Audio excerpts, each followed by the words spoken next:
Varicose veins కి సరైన చికిత్స కోసం సంప్రదించండి ఎవిస్ హాస్పిటల్. నమస్తే, welcome back to Suman TV. నేను మీ సంజయ్. ఎమోషన్స్ మనిషిని కంట్రోల్ చేసేది మైండ్ అనుకుంటాం, కానీ ఎక్కువ సార్లు చూసుకుంటే మనిషిని కంట్రోల్ చేసేది ఎమోషన్స్ మాత్రమే. ఇలాంటి ఎమోషన్స్ని కంట్రోల్లో ఉంచుకుంటే మన రిలేషన్షిప్స్ కూడా హెల్తీగా ఉంటాయి. ఇలాంటి విషయాలే చెప్పడానికి మన ముందున్నారు ఎమోషనల్ వెల్నెస్ కోచ్ మరియు మోటివేషనల్ స్పీకర్ హరిత అక్ర గారు. మేడంతో మాట్లాడి కొన్ని విషయాలు తెలుసుకుందాం. నమస్తే అండి. నమస్తే సంజయ్. ఆడవాళ్ళు ఇక్కడ చూసుకుంటే మగవాళ్ళ కన్నా ఆడవాళ్ళకి రెస్ట్రిక్షన్స్ ఎక్కువ ఉంటాయి చిన్నప్పటి నుంచి కూడా. నువ్వు ఇది చేయకూడదు, అండ్ ఇంతకు మించి చదవకూడదు, నువ్వు ఈ టైంలో బయటికి వెళ్ళకూడదు, వాళ్ళతో తిరగకూడదు, వాళ్ళతో మాట్లాడకూడదు, అండ్ ప్రతి దాంట్లో రెస్ట్రిక్షన్స్ ఉంటాయి. బిఫోర్ మ్యారేజ్, ఆఫ్టర్ మ్యారేజ్ కూడా. ఆఫ్టర్ మ్యారేజ్ అయిన తర్వాత భర్త కూడా చూసుకుంటే కొంతమంది వర్కింగ్ ఉమెన్స్ ఉంటారు, కొంతమంది వర్క్ చేయరు. వాళ్ళకి చేయాలని ఇంట్రెస్ట్ ఉంటుంది, కొన్ని కోరికలు మాత్రం కట్టి పెట్టేసుకుంటారు అక్కడ సిచ్యువేషన్స్ బట్టి. ఈ సిచ్యువేషన్స్ అన్నింటిలో వాళ్ళు నిస్సహాయంగా ఉండిపోతుంటారు చిన్నప్పటి నుంచి కూడా. అలాంటి వాళ్ళు ఎలా బయటికి రావాలంటారు? అండ్ వన్ థింగ్, అలాంటి వాళ్ళు లైఫ్ ని ఎలా స్టార్ట్ చేయాలంటారు? నిస్సహాయత అంటే ఏ విషయంలో అంటే సంజయ్, ఒకటి చెప్తాను, ఆడవాళ్ళకి మగవాళ్ళకి దేవుడేం డిఫరెంట్గా ఏమి ఇవ్వలేదు. But just physical organs are different, right? Brain same size ఉంది అందరికీ. కాకపోతే ఎస్, అబ్బాయిలు మాస్కులిన్కి ఎప్పుడు కూడా స్ట్రెంగ్త్ ఎక్కువ ఉంటుంది, ఫిజికల్ స్ట్రెంగ్త్ ఎక్కువ ఉంటుంది, రైట్? బట్ దాన్ని బ్యాలెన్స్ చేయడానికి ఆడవాళ్ళల్లో మెంటల్ స్ట్రెంగ్త్ ఎక్కువ ఉంటుంది, రైట్? అబ్బాయిలు స్ట్రాంగ్ అనిపిస్తుందా నీకు, అమ్మాయిలు స్ట్రాంగ్ అనిపిస్తుందా?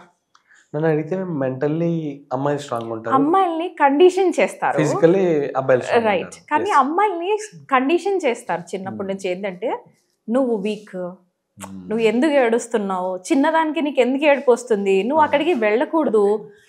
మీకు బాయ్స్కి గర్ల్స్కి సేమ్ బ్రెయిన్ ఇచ్చాడు దేవుడు, ఏమీ డిఫరెన్స్ ఇవ్వలేదు. బట్ పెరిగే కొద్దీ మనకి ఇచ్చే కండిషనింగ్స్లో నుంచి కొన్నిట్లో కాన్ఫిడెన్స్ కోల్పోతూనే పెరుగుతాం. ఒక అబ్బాయి ఎగ్జామ్కి వెళ్ళేది ఎట్లా వెళ్తాడు, అమ్మాయి ఎట్లా వెళ్తుంది అని నేను చెప్పాను, గుర్తుందా? ఎక్కువ జాగ్రత్తగా పెంచుతారు, రైట్? ఎక్కువ అంటే తక్కువ నేను అనట్లేదు, ప్రస్తుతం ఉన్న సొసైటీలో తప్పదు, పేరెంట్స్ ఎలా పెంచినా సరే girl children, that's fine. But yes, నాకు I want to share this Sanjay. నిన్నటి నుంచి అసలు తెలుస్తుంది నిస్సహాయత అన్న టాపిక్ ఎక్కడి నుంచి వచ్చిందంటే, అసలు ఒక అమ్మాయి వచ్చింది నిన్న, and it was an emergency case. అన్ని పక్కన పెట్టి, పిల్లలు, ఫ్యామిలీ అన్ని పక్కన పెట్టి ఆ అమ్మాయి దగ్గర కూర్చోవాల్సి వచ్చింది. And trust me, she was like crying. అసలు ఆ అమ్మాయి ఏడుస్తుంటే, ఇప్పటిదాకా నేను క్లయింట్తో ఏడవలేదు. This is the first time even I cried during the client meeting. అసలు ఆ అమ్మాయి చెప్తూ ఉంటే నిస్సహాయత అంటే ఈమె కంటే ఇంకెవరైనా ఉంటారా అన్న ఫీలింగ్ వచ్చింది. యాక్చువల్గా I'm not suppose to speak about clients, but నేను పర్మిషన్ తీసుకొని సారీ చెప్పుకొని ఆ అమ్మాయి గురించి ఇక్కడ మాట్లాడుతున్నాను. ఎందుకంటే this is a very rude behaviour of some masculine. అసలు ఏంట్రా ఇది, ఇలా వెళ్ళిపోతుంది జీవితాలు, ఇలా ఉన్నాయేంటి అని అనిపించింది. హస్బెండ్ ముందు హస్బెండ్తో మాట్లాడినప్పుడు సీన్ అంత పెద్దగా ఉందని నాకు అనిపిలా. 3-4 days తర్వాత వైఫ్తో మాట్లాడాక then I was able to see అమ్మాయి నిస్సహాయతే ఆ అమ్మాయి ప్రాబ్లం, ఇంకెవరూ కాదు. అత్తగారు ప్రాబ్లం కాదు, హస్బెండ్ ప్రాబ్లం కాదు, తల్లిని తండ్రిని ఒకటే సంవత్సరంలో కోల్పోయింది ఆ అమ్మాయి. ఒకటే సంవత్సరంలో, అదే సంవత్సరంలో పెళ్ళయింది. 2022లోనే వాళ్ళిద్దరికి పెళ్ళయింది. అదే టైంలో వాళ్ళ అమ్మ చనిపోయారు అదే సంవత్సరంలో. నార్మల్గానే it was normal deaths only, cancer, breast cancers.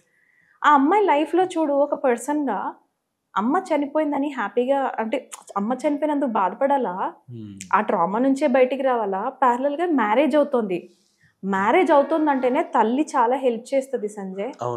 చాలా స్ట్రెంగ్త్ కావాలి, అమ్మ స్ట్రెంగ్త్ కావాలి ప్రతి ఆడపిల్లకి.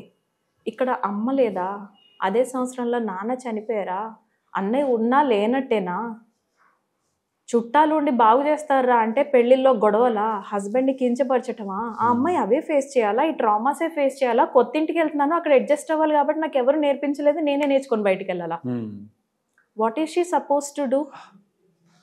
ఫోన్ చేసి అక్క నాకు హెల్ప్ చేయవనంటే ఎంత బాధేసింది తెలుసా అసలు సంజయ్. ఆ కొట్టటాలేంటి, డొమెస్టిక్ వైలెన్స్లు ఏంటి, అసలే అమ్మాయి హెల్ప్లెస్గా ఉంది. అత్తగారు తనకి లింక్ పెట్టేసి నువ్వు పలానా వాళ్ళ దగ్గరికి వెళ్ళిపోతున్నావు, ఆ అమ్మాయి ఇంక ఇక్కడ ఉండలేక బయటికి పారిపోతుందయ్యా. బయటికి పారిపోతుంటే కూడా మళ్ళీ ఆ అమ్మాయి ఎక్కడికి పోయి వచ్చిందో అని రిటర్న్ వచ్చినాక ఇక్కడ ఇంకో హెరాస్మెంట్.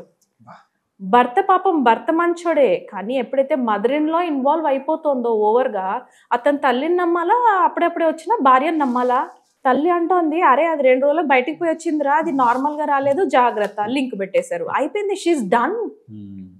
ఒక రూమ్లో అమ్మాయి ఇలా వీడియో కాల్లో చూపించింది, అక్క నేను ఇక్కడ పడుకుంటాను అక్క నేలపైన అనేసి. అసలు అది ఎంత బాధగా అనిపించింది అంటే Sanjay, it took some time. నేను వర్కౌట్ చేశాను పొద్దున, ఎంత ట్రై చేసిన ఎమోషన్ బయటకు వెళ్ళట్లా ఆ కసి అన్నది. ఎలా అసలు ఒక ఆడపిల్ల పైన కడుపులో గుద్దుతారు సంజయ్? ఆ అమ్మాయి కడుపులో కొట్టడానికి వాడి కాళ్ళు ఎలా వచ్చాయి అసలు? తల్లి ఏం చేస్తోంది? కొడుకును అలానా పెంచేది ఒక తల్లి సంజయ్? నీ కడుపులో నీ భర్త కొడితే నీకు ఎంత బాధ వేస్తుందో, అది ఆడపిల్లనే కదా, భలే నీ కూతురు కాదు నీ కోడలే, but still she a woman man. ఆ అమ్మాయి కడుపులో కొడితే ఆ అమ్మాయి పరిగెట్టుకుంటూ హాస్పిటల్కి, మళ్ళీ ఈ అబ్బాయి తీసుకెళ్ళాలి, ఆ ఫ్రెండ్తో వెళ్ళింది ఆ పిల్ల. ఫ్రెండ్తో వెళ్తే డాక్టర్ రాశారు ప్రిస్క్రిప్షన్, ఆ అమ్మాయి నాకు పర్సనల్గా చూపించింది, ఇంట్లో వాళ్ళకి చూపించాలి అక్క అని. ట్రామా ఫ్రమ్ హస్బెండ్స్ హిట్టింగ్ అని రాసిందామా. బయటికి చెప్పలేకపోతుంది సంజయ్, ఏమీ చెప్పుకోలేక హాస్టల్కి పరిగెడితే, హాస్టల్కి పోయిందిరా చూడ అడిగి ఎవరు పోతుందో అంటుంది అత్తగారు. వస్తుంది నాకు భలే కోపం వస్తుంది సంజయ్, అందుకే ఈరోజు టిష్యూలు కూడా ఎత్తుకుని వచ్చాను, మా ఏడిస్తే ఏడుద్దామని. ఎటు పోతుంది అసలు? నీ సొంతకు మన ఇంట్లోనే వాళ్ళు ఉంటే బయట వాళ్ళ సంగతి బయట, తర్వాత బయటకు వెళ్ళిపోయారు. ఆ అమ్మాయి మంచి సాఫ్ట్వేర్ కంపెనీలో పనిచేసే అమ్మాయి, కాన్ఫిడెన్స్ కోల్పోయింది, హెల్త్ కోల్పోయింది. అక్క ఆకలి అవుతుంది అక్క, పొద్దు నుంచి ఎవరు అన్నం పెట్టలేదు అక్క నాకు అంటుంది సంజయ్. 3 పూట్లు అన్నం పెట్టకుండా అమ్మాయి ఇలా సన్నగా అయిపోయి రూమ్లో ఉంటుంది. ఇంతకంటే ఇంకేం హరాస్మెంట్ ఉంటుంది? అసలు మేము ఇక్కడ నిస్సహాయత అయిన అమ్మాయిల గురించి మాట్లాడుకుంటున్నాం, కానీ అసలు ఎంత దారుణంగా ఉన్నారు మేము, నాకు అసలు అర్థం కావట్లేదు. వాళ్ళు మనుషులేనా? అదే అర్థం. సొసైటీ దృష్టిలో వాళ్ళు చాలా బెస్ట్ అత్తగారబ్బా, బెస్ట్ హస్బెండ్. సొసైటీ దృష్టిలో వాళ్ళు ఫంక్షన్కి అన్ని నగలేసుకపోతారు, పట్టు చీరలు కొంటారు, 25,000 పెట్టి పట్టు చీరలు కొంటారు. ఇంట్లో ఆ పిల్లకి తినడానికి తిండి ఇవ్వట్లేదా? ఆ పిల్ల ఆకలి అవుతుంది అక్క అంటే, అసలు నేను ఇక్కడ నుండి నేను ఆ అమ్మాయికి ఎలా హెల్ప్ చేయగలను సంజయ్? నైట్ నుండి కష్టపడుతున్నాను నేను ఈ ఎమోషన్ రిలీజ్ చేయడానికి. అర్థం కావట్లేదు వాళ్ళకి అసలు. నాకు అదే స్టేజ్లో వాళ్ళ అమ్మాయి ఉంటే వాళ్ళు ఏం చేస్తారు, వాళ్ళు ఎలా రియాక్ట్ అవుతారు అసలు? అండ్ మెయిన్ కోడలంటే బయట నుంచి వచ్చింది సరే, ఇప్పుడు మన అమ్మాయిని బయట ఇంటికి పంపుతున్నాం కదా, వాళ్ళు కూడా అలా ట్రీట్ చేస్తే అమ్మాయి పరిస్థితి ఏంటి? అదే ఆలోచించాలి. ఒకప్పుడు వాళ్ళు కూడా కోడలలాగే వీళ్ళ ఇంటికి వచ్చిన వాళ్ళంతా కూడా, అలాంటప్పుడు వచ్చిన కోడలను అందంగా చూసుకోవడం అనేసి వాళ్ళ మీద ఇంత దారుణంగా ఇంత కక్ష. వాళ్ళని అలా చేశారు. వాళ్ళని వాళ్ళ అత్తగారులు తిరిగి ఇంటికి తీసుకొచ్చేటప్పుడు కాళ్ళు పట్టుకొని క్షమిస్తేనే గానీ రాళ్ళని వరకు పోవటం ఎవరైతే చూసారో వాళ్ళు వదిలిపెట్టరు సంజయ్. Hurt people. వాళ్ళు 100% చూసుంటే వీళ్ళకి 80% 60% ఇస్తున్నారు, but they are giving it. ఈ నిస్సహాయత ఎక్కడి నుంచి వస్తుంది తెలుసా? ఆడపిల్లలు ధైర్యంగా లేకపోవడం నుంచి వస్తుంది. నేను అమ్మ లేకపోతే వెళ్ళిపోయింది, తండ్రి లేకపోతే వెళ్ళిపోయాడు, భర్త ఉన్నాడు కదా, లా ఉంది కదా, పోలీసులు ఉన్నారు కదా. పోలీసులు కూడా కౌన్సిలింగ్ ఇచ్చారు సంజయ్. పోలీసులు కౌన్సిలింగ్ ఇచ్చినాక కూడా పాపం ఆ అబ్బాయిని కూడా నేను పాపం అని అంటున్నా, ఒక పక్క కసి కూడా వస్తుంది. ఆ అబ్బాయి సూసైడ్ అటెంప్ట్ చేసుకున్నాడు ఇక్కడ. ఆ అబ్బాయి హాస్పిటల్కి వెళ్ళి వచ్చాడు. నాకు అర్థం కావట్లేదు, వీడితో ఈ అబ్బాయితో మాట్లాడాలా ఈ పిల్లతో మాట్లాడాలా? ఇద్దరు ఫస్ట్ నాకు అనిపిస్తుంది ఇద్దరు గుడ్, ఇద్దరు మంచిగానే ఉన్నారు. కానీ అమ్మగారి థర్డ్ పార్టీని ఎప్పుడైతే వైఫ్ అండ్ హస్బెండ్స్ ఇన్వాల్వ్ చేస్తారో అప్పుడు మొదలవుతుంది నిస్సహాయత అన్నది. మెయిన్ గా పెళ్ళైన వాళ్ళకి చెప్తున్నాను ఈ వీడియో. నిస్సహాయత. ఏం చేయాలంటారా మేము? Become mentally strong. ఎవడొస్తాడు ఎవడు రాడు Sanjay? No person will come. Join gym లో జాయిన్ కాండి. నేను ఫ్రాంక్ గా చెప్తున్నాను, ఎప్పుడైతే మీ క్యాలరీస్ బర్న్ అవుతాయో, ఎప్పుడైతే మనం కనెక్ట్ అవుతామో, దీనమ్మ వీలు కాకపోతే బయటికి వెళ్ళి నేను బతుకుతా అన్న కాన్ఫిడెన్స్ వస్తుంది. ఎంత కావాలి సంజయ్? మనం బతకడానికి ఎంత కావాలి? మనం నిజంగా ఒక్క మనిషి సింగిల్గా బతకాలి. ఒక 2 years పాటు నేను క్యాలిక్యులేట్ చేశాను అసలు ఒక రోజు కూర్చొని. గట్టిగా అంటే ఎంత కావాలి? ఒక హెల్త్ ఇన్సూరెన్స్, గట్టిగా అంటే ఒక హెల్త్ ఇన్సూరెన్స్ ఎంత అవుతుంది? ఒక మనిషికి హెల్త్ ఇన్సూరెన్స్ 25,000, మాక్సిమం 18,000 to 25,000 అయిపోతుంది. నువ్వు నెల బతకాలంటే, సపోజ్ రెంట్ ఇల్లు తీసుకున్నా కూడా సింగిల్ మనిషి బతకాలంటే ఎంత కావాలి? 2,500 రెంట్. సింగిల్ రూమ్ తీసుకో, నువ్వు ఒకదానికి నువ్వు ఎందుకు లగ్జరీస్ ఇల్లు తీసుకోవటం? 2,500 రూపీస్ ఇల్లు రెంట్ తీసుకో. గ్రాసరీస్ కి వీటికి ఎంత గట్టిగా ఖర్చు పెట్టినా 10,000 సంపాదించుకోలేమా? సంపాదించుకోవచ్చు. 10,000 కూడా ఇది ఆటో వాళ్ళే, రిక్షా ఒక్కే వాళ్ళే సంపాదించుకున్నారే. ఒక ఆవు నెలకి 4 మందికి పాలు పిండి 4 ఇస్తోంది. మనం ఇంత చదువుకొని మనం నిలబడలేమా కాలు పైన? ఇంత చదువుకున్న వాళ్ళు. ఒక పెళ్ళైన అమ్మాయి ఇబ్బందే కాదు, ఇక్కడ చూసుకుంటే ప్రతి అమ్మాయికి కూడా చిన్నప్పుడు తల్లిదండ్రుల సపోర్ట్ కావాలి. వాళ్ళు ఎస్ అబ్సల్యూట్లీ. ఇప్పుడు ప్రతిదీ వాళ్ళు అలా అనుకుంటున్నారు. ఇప్పుడు పెళ్ళి అయిన తర్వాత నా భర్త నన్ను సపోర్ట్ చేయట్లేదు, అందుకే నేను జాబ్ చేయట్లేదు. చిన్నప్పుడు అమ్మ నాన్న సపోర్ట్ చేశారు, అందుకే చదువుకున్నాను. వీళ్ళందరూ సపోర్ట్ చేస్తారండి మేము. ఇప్పుడు కొన్ని సందర్భాల్లో చూసుకుంటే మగపిల్లలు అమ్మాయిని తల్లిదండ్రులను చూసుకోవట్లేదు, ఆడపిల్లలే తల్లిదండ్రులు పోషిస్తున్నారు. వాళ్ళు పెళ్లి చేసుకుని అత్తారి ఇంట్లో ఉన్నా సరే వాళ్ళు జాబ్ చేస్తూ కాస్త డబ్బులు పంపిస్తూ వీళ్ళని చూసుకుంటూ ఉంటున్నారు. అది కూడా ప్రాబ్లం. ఉమెన్ అనేది ఎమోషనల్లే కాకుండా ఫిజికల్లీ కూడా స్ట్రాంగ్, వాళ్ళు సంపాదించగలరు, వాళ్ళు కూడా ఈ సమాజంలో ఒక పార్ట్. ఇక్కడ అర్థం చేసుకోవాల్సింది ఏంటంటే వితౌట్ ఉమెన్ మనిషి అసలు అంటే ఆడది లేనిదే మగాడు లేడు. మేము అది ఒకటి తెలుసుకోవాల్సింది. ఆడవాళ్ళు గుర్తించుకోవాలి, మగవాళ్ళు గుర్తించుకోవడం పక్కన పెట్టుకుంటే ఆడవాళ్ళు గుర్తించిన రోజు మీ గుర్తింపు ఏంటో వాళ్ళకి తెలియజేయచ్చు. I am enough. I want every woman to write this on the board. మీరు బోర్డు కొంటారా, స్టిక్ చేసుకుంటారా పేపర్ పైన? 4 ప్లేసెస్లో స్టిక్ చేయాలి సంజయ్. బాత్రూంలో, కిచెన్లో, బెడ్రూమ్లో అండ్ హాల్లో. నవ్విన వాళ్ళని నవ్వుకొని, చింపే వాళ్ళని చింపని, మళ్ళీ స్టిక్ చేయి. I am enough. మనకి ఎవరి అవసరం అంతగా ఉండకపోవచ్చు.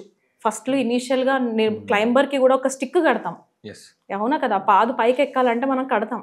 తర్వాత తీగ పాకిన తర్వాత ఆ క్లైంబర్ కూడా తీసేస్తాం మనం. ఆ క్లైంబింగ్ స్టిక్ లాగా మనం హెల్ప్ చేయొచ్చు సంజయ్. తర్వాత వాళ్ళు వెళ్ళిపోగలరు ముందుకి. 2 years గట్టిగా కొడితే 2 years ఈ ఎఫర్మేషన్ పదే ప్రాక్టీస్ చేయమను. I am enough. నా సరిపోతాం మనం. అలా అని ఎవరితో కలిసి ఉండొద్దని నేను అనట్లేదు. నిజంగా మన వైబ్రేషన్స్ పెంచుకొని, మన ఫ్రీక్వెన్సీ పైన వర్క్ చేసుకొని, ఇవన్నీ నేర్చుకొని ఎమోషనల్గా స్ట్రాంగ్ అయిన తర్వాత యూ నెవర్ నో, పెద్ద మంచి వాళ్ళని అట్రాక్ట్ చేస్తాం మేము. Who knows? Don't be so helpless బాబా. మరి ఈ స్టేజ్లో అయితే వద్దు. ఇట్లనే బతకాలా చావాలా అంత దరిద్రమైన పొజిషన్లో మాత్రం తెచ్చుకోకూడదు మన లైఫ్. ఈ సమాజంలో ఆడది బతకాలంటే మగవాడు అవసరం లేదు, కానీ మగవాడు బతకాలంటే ఖచ్చితంగా ఆడదని అవసరం చాలా ఉంది.